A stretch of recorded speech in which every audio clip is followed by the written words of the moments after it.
Hey YouTube, what's up? It's JT Sasuke. I'm here to bring you my review for The Legend of Korra. Jumping right into this one, I'm going to start off with Varric and Bolin. Very simple. They were on a train going to a re-education camp to drop off Bolin. In the meantime, Bolin and Varric were sharing a cell. Varric ends up dreaming about a lot of luxury things like expensive coffee, tea, bed sheets, and then he yells out Julie or Zuli's name. And that's when Kavira's I think that's her fiance, and a couple of guards come, and they open the cell, and they basically tell Varric that he has to go work on the super weapon.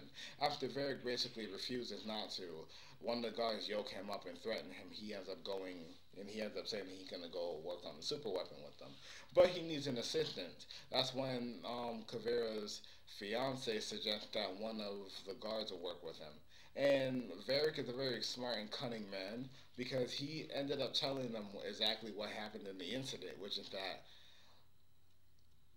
a fucking giant spirit energy beam shot out of the back of the fucking car, and there's the potential of losing your hands.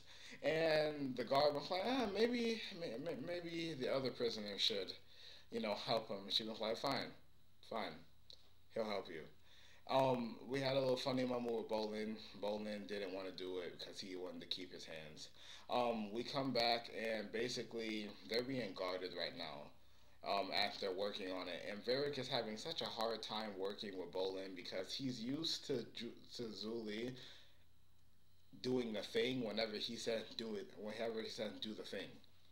So you know what I'm saying? Like he'll be like, Bolin, do the thing, and he'll be like, what? And she'll be like, look, just hand me this tool. That's what I'm trying to say. But once again, he's not used to that, so he wouldn't know. But he's trying to work on it, and he keeps hinting at Bolin that he's doing something else and not actually working on a superpowered weapon. But Kavira's fiance is basically asking him to tell him. Yeah, he's asking him to tell him every little detail that he's doing because he wants to know the inner workings. Eventually, there was this one part where he started questioning everything that he was doing, and that's when he got up and went just like, "All right, I think I'm just about done." And turns out Varric is a super genius because he built a spirit bomb. Um, no puns, no DBZ puns intended. I just realized how that sounded.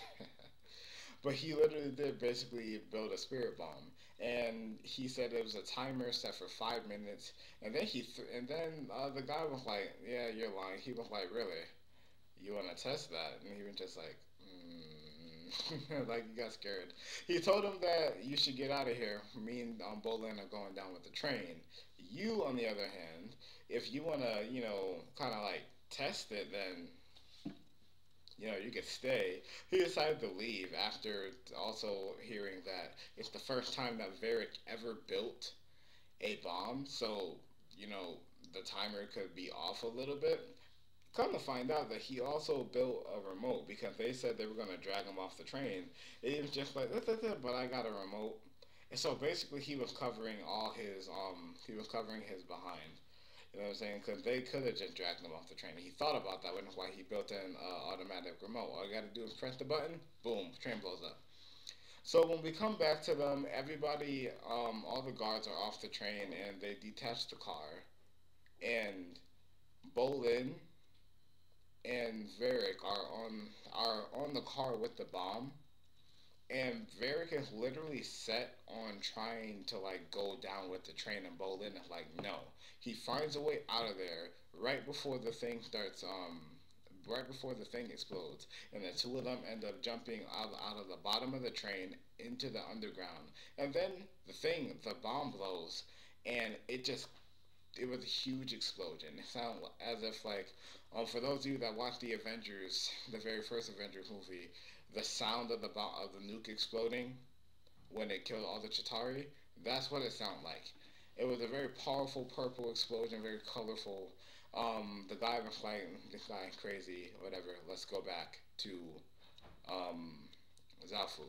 And then at the end of the day, Varric survived. Now we move on to Korra's story, and Korra's story is so simple. First and foremost, first and foremost, Su Yin and her one and two of her sons tried to sneak into Kavera's camp to take down Kavera.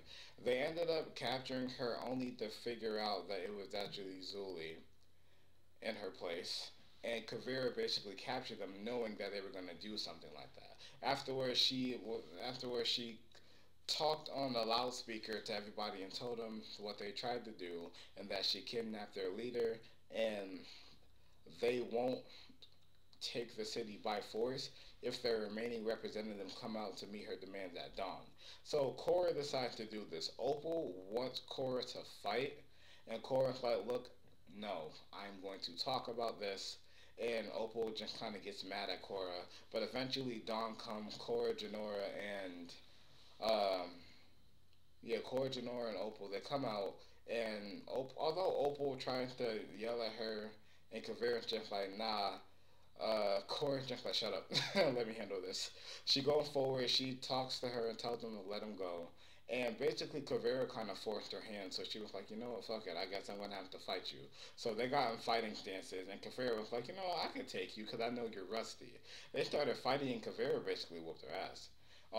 Korra was should have just went into the Avatar state in the first place, but it was she said I'm going to use it as a last resort.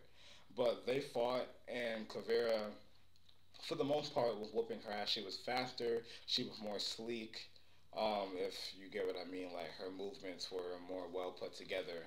And obviously, Korra was just completely off her A game.